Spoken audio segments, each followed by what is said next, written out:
दख्खनचा राजा श्री ज्योतिबा देवांचा प्रकट दिन सोहळा 24 मार्च 2026 मंगळवार रोजी आहे। चला तर जाणून घेऊया देवादेव दख्खनच्या राजाच्या प्रकट दिन सोहळ्याची माहिती।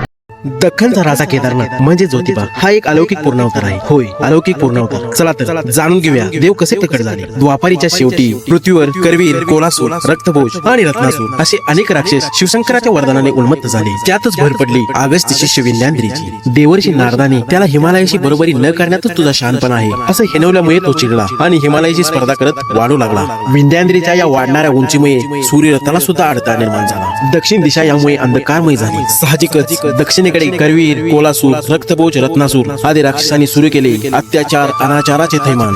आणि अशातच पुण्यश्लोक गयासुराच्या पुण्याईने त्याचा पुत्र कोल्हासुराने ईश्वराकडून योगदंडाची प्राप्ती करून घेतली। या योगदंडाच्या सामर्थ्याने मानवांना शेया मेंढ्यात रूपांतर करून त्याचे दूध दुभते खाऊन कोल्हासूर मल्हासारखा माजला। त्याच्याकडील योगदंडाचा प्रतिकार ज्योतिर्मय स्वरूपाला शरण जाण्याशिवाय पर्याय नाही असे असल्याने करवीर निवासनी हिमालयात जाऊन ज्योतिर्मय स्वरूपाला साखळी घातली। त्याच वेळी हिमालयात पौगंड ऋषी व विमलांबुजा हे उभय ऋषी दाम्पत्य शुद्ध सनातन ज्योतिर्मय स्वरूपाने पुत्र रूपाने प्रकट व्हावे म्हणून खडतर अशी ब्रह्मकल्प तपश्चर्या करीत होते।